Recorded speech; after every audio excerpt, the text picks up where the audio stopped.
गणपति पप्पा मोरिया, गणपति पप्पा मोरिया। राधे राधे भक्त जनों, अब आप सुनेंगे गणेश जी की कथा, साथ में सुनेंगे पूर्णमासिया व्रत कथा। गणेश जी भगवान शिव और माँ पार्वती के पुत्रा है। उन्हें विघ्नहर्ता, विनायक, लंबोदर आदि कई नामों से जाना जाता है। लेकिन गणेश चतुर्थी के दौरान गणपति पापा मोरिया, मंगल मूर्ति मोरिया नाम के जयकारे चारों ओर गूंजते हैं। पढ़े गणपति जी के साथ मोरिया का नाम कैसे जोड़ा? आपने गणेश चतुर्थी पर लोग को गणपति पापा मोरिया, मंगल मूर्ति मोरिया के जयकारे लगाते हुए सुना होगा। कहते हैं कि कई बार भगवान अपने प्रिय भक्तों के नाम से भी जाने जाते हैं। गणपति जी के साथ मोरिया भी उनके प्रिय भक्त मोरिया गोसावी के नाम से जोड़ा गया। महाराष्ट्र के पुणे से लगभग 18 किलोमीटर दूर चिंताबर क्षेत्र में हर कोई गणेश जी के भक्त मोरिया के बारे में जानता है। जहाँ पर मोरिया गोसावी ने गणेश जी के एक मंदिर की स्थापना की थी। मोरिया गोसावी गणेश जी के परम भक्त थे। उनके गणपति जी की भक्ति विरासत में अपने माता पिता से प्राप्ति हुई थी। उनके पिता का नाम बामन भट्ट और माता का नाम पार्वती बाई था। दोनों पति पत्नी गणेश जी के भक्त थे। मोरिया गोसावी जी भी गणेश जी के भक्त थे। ऐसा माना जाता है कि मोरिया गोसावी जी हर बरस गणेश चतुर्थी को चिंचाबर से बदल यात्रा करके वहाँ से 95 किलोमीटर दूर महेश्वर मंदिर में श्री गणेश के दर्शन के लिए जाते थे। उनके बचपन से 1 से 17 बरस की आयु तक यह सिलसिला चलता रहा। लेकिन वृद्धावस्था के कारण उन्हें काफ़ी मुश्किलों का सामना करना पड़ा था।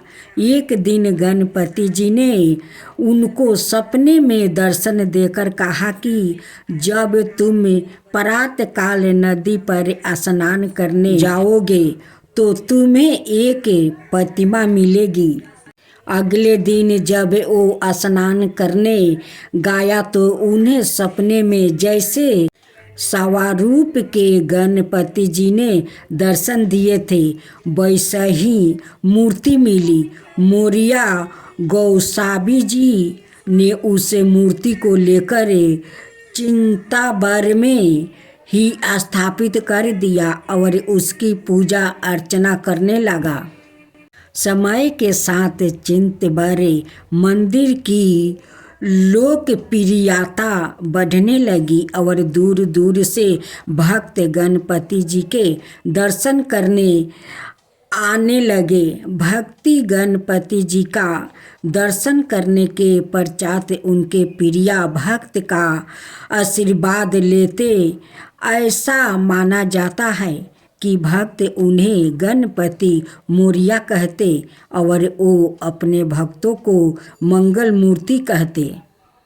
समय के साथ गणपति और उनके भक्त मोरिया का नाम एक साथ पुकारा जाने लगा। गणपति पापा मोरिया, मंगल मूर्ति मोरिया।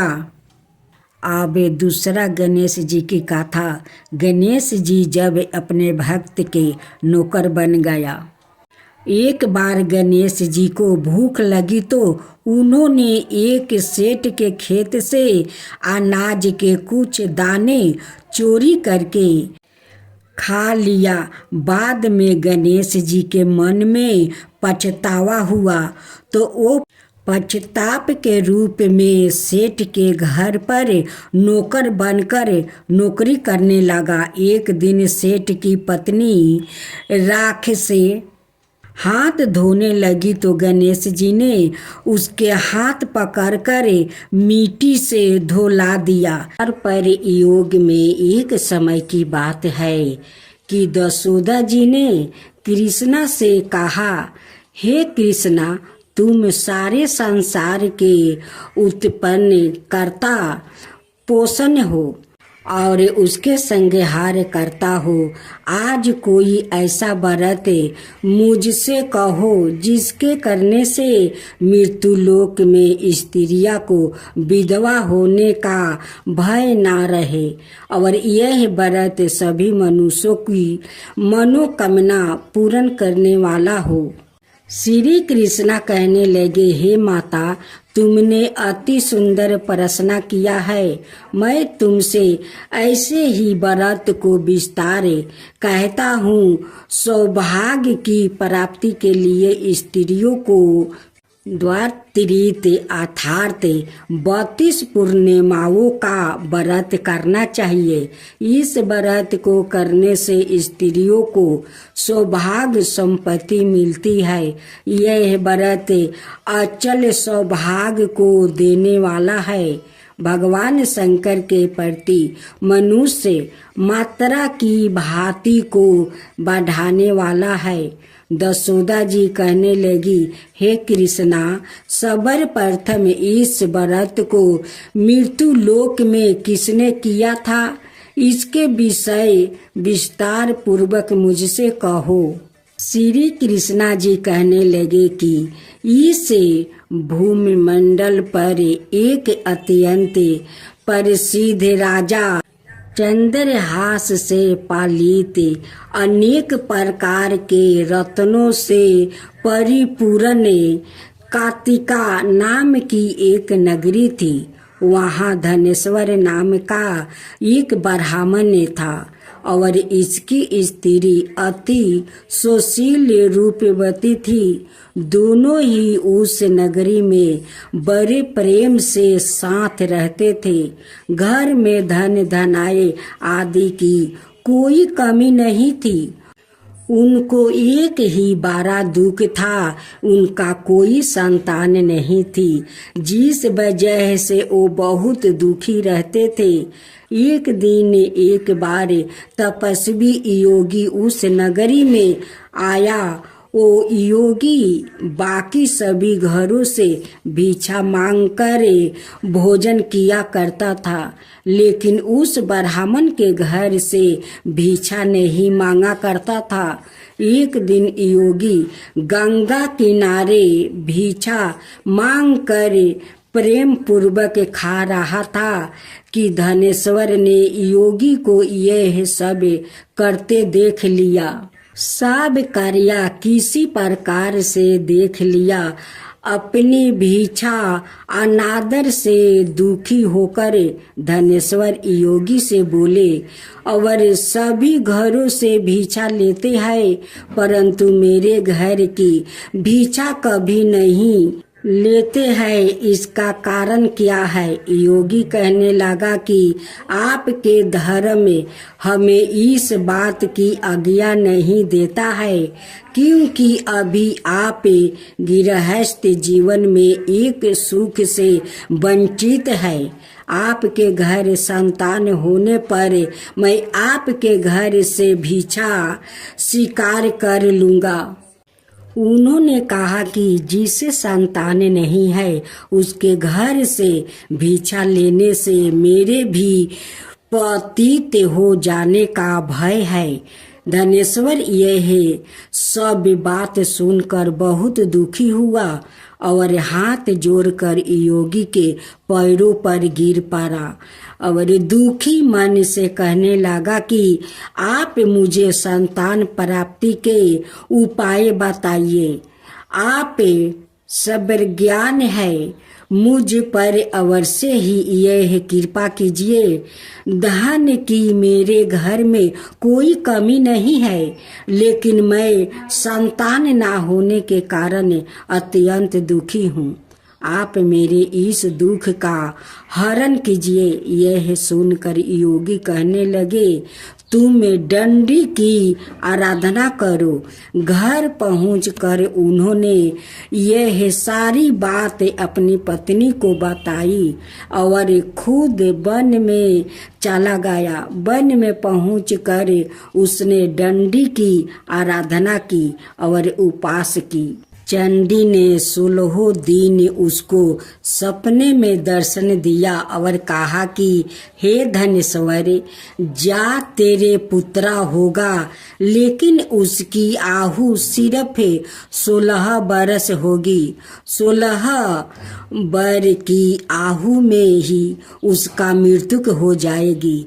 अगर तुम दोनों स्त्री और पुरुष से 32 पूर्णिमाओं को व्रत करोगे तो यह शीघ्र आयु हो जाएगा।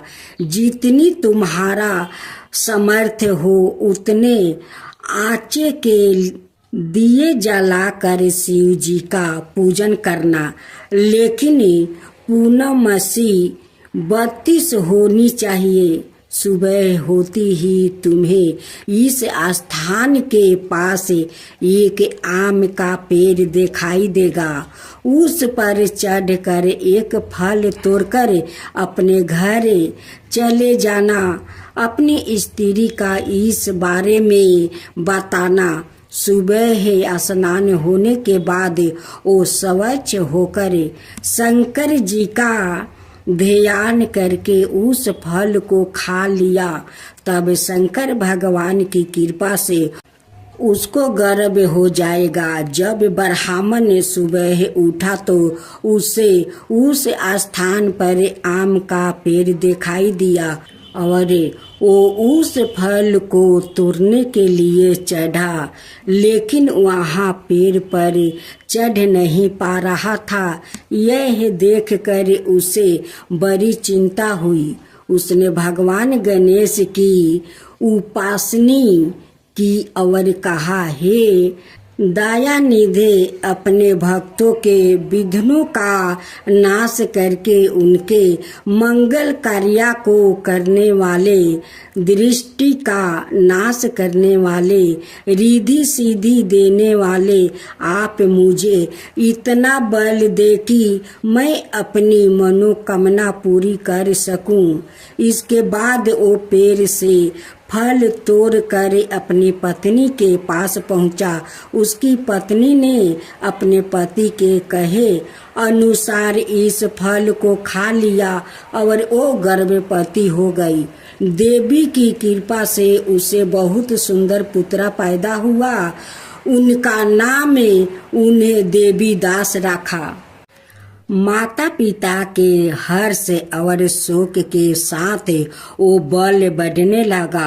भगवान की कृपा से बालक बहुत ही सुंदर था, सुशील और पढ़ाई लिखाई में भी बहुत ही निपुण था। दुर्गे जी के कथा अनुसार उसकी माता से 32 पूर्णमासिया का व्रत रखा। जैसे ही 16वां वर्ग लगा, दोनों पति पत्नी बहुत दुखी हुए, कहीं उनके पुत्र की मृत्यु ना हो जाए। उन्होंने सोचा कि अगर उनके सामने यह सब हुआ तो वो कैसे देख पाएंगे। तभी उन्होंने देवी दास के मामा को बुलाया और 1 बरस के लिए देवी दास को काशी में पढ़ने के लिए भेज दिया। 1 बरस के बाद उसे वापस लेकर आ जाने। देवीदास अपने माता के साथ एक घोड़े पर सवार होकर चल दिया। उनके मामा को भी यह बात पता नहीं था। दोनों पति पत्नी से 32 पूर्णमासिया का व्रत पूरा किया। दूसरी तरफ मामा और भांजा दोनों रात गुजारने के लिए रास्ते में एक गांव में रुके। उस दिन उस गांव में ब्राह्मण की कन्या का विवाह होने वाला था, जिस धर्मशाला में बर और बारात के बाकी लोगों रुके हुए थे, उसी धर्मशाला में देवीदास और उसका मामा ठहर गए। उधर कन्या को तेल आदि चढ़ाने के बाद जब लगन का समय आया तो बर की तबीयत खराब हो गई। बर के पिता ने अपने परिवार वालों से विचार विमर्श करके कहा कि यह देवीदास मेरे पुत्र जैसा ही है, मैं इसके साथ लगन कर दूं और बाद में बाकी सारे काम मेरे बेटे के साथ पूरे हो जाएंगे।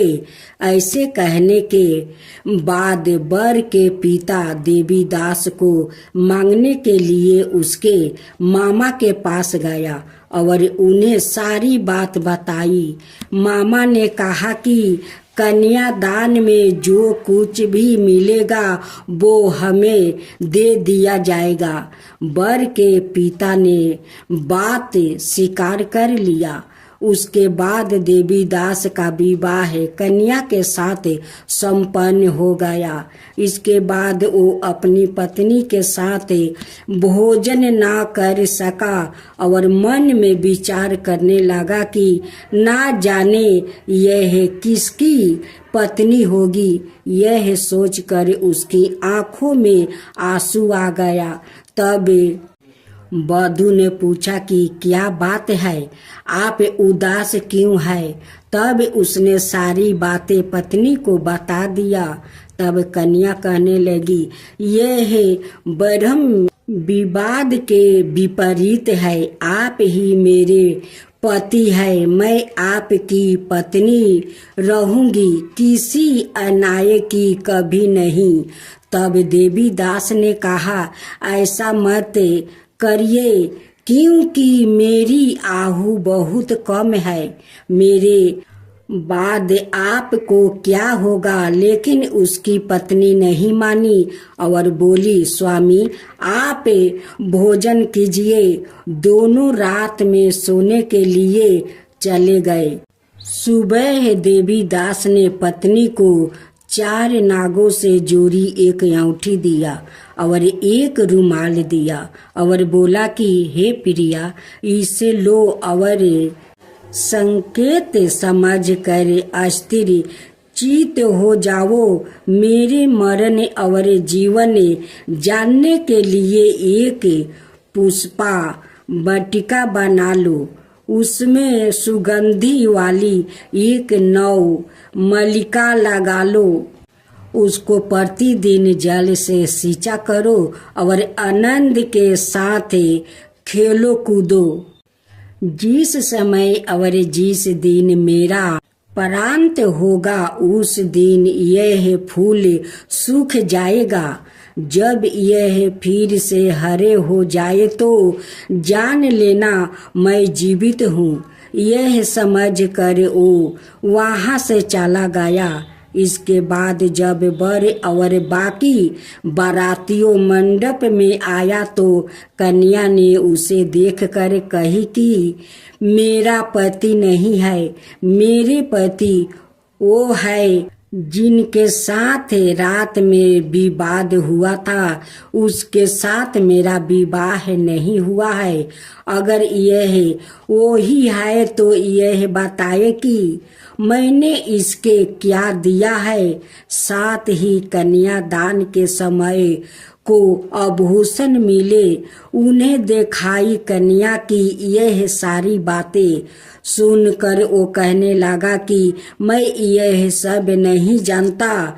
इसके बाद सारी बारात भी अपमानित होकर लौट गई। भगवान कृष्णा बोले, हे माता, इस प्रकार देवी दास काशी चला गया। कुछ समय जब बीत गया तो एक सर्प उसको डांसने के लिए वहां आया, लेकिन वो उसको काट नहीं पाया, क्योंकि उसकी माता ने पहली ही 32 पूर्णिमा का व्रत कर लिया था। इसके बाद खुद काल वहां पहुंचा। भगवान की कृपा से तभी वहां माता पार्वती और भगवान गणेश आ गए। देवी दास को मूर्छित दशा में देखकर माता पार्वती ने भगवान शिव से प्रार्थना की कि महाराज, इस बालक की माता ने पहले ही 32 पूर्णिमा के व्रत कर लिया है, आप इसको प्राण दे दीजिए। भगवान शिव ने माता पार्वती के कहने पर उसे प्राण दान दे दिया। उधर उसकी पत्नी उसके कल की प्रतीक्षा कर रही थी। उसकी पत्नी ने जाकर देखा कि पुष्पा और पत्र दोनों ही नहीं है, तो उसको बहुत आश्चर्य हुआ। और जब उसने देखा कि पुष्पा बटिका फिर से हरी हो गई है, तो वो समझ गई कि उसका पति जीवित हो गया है।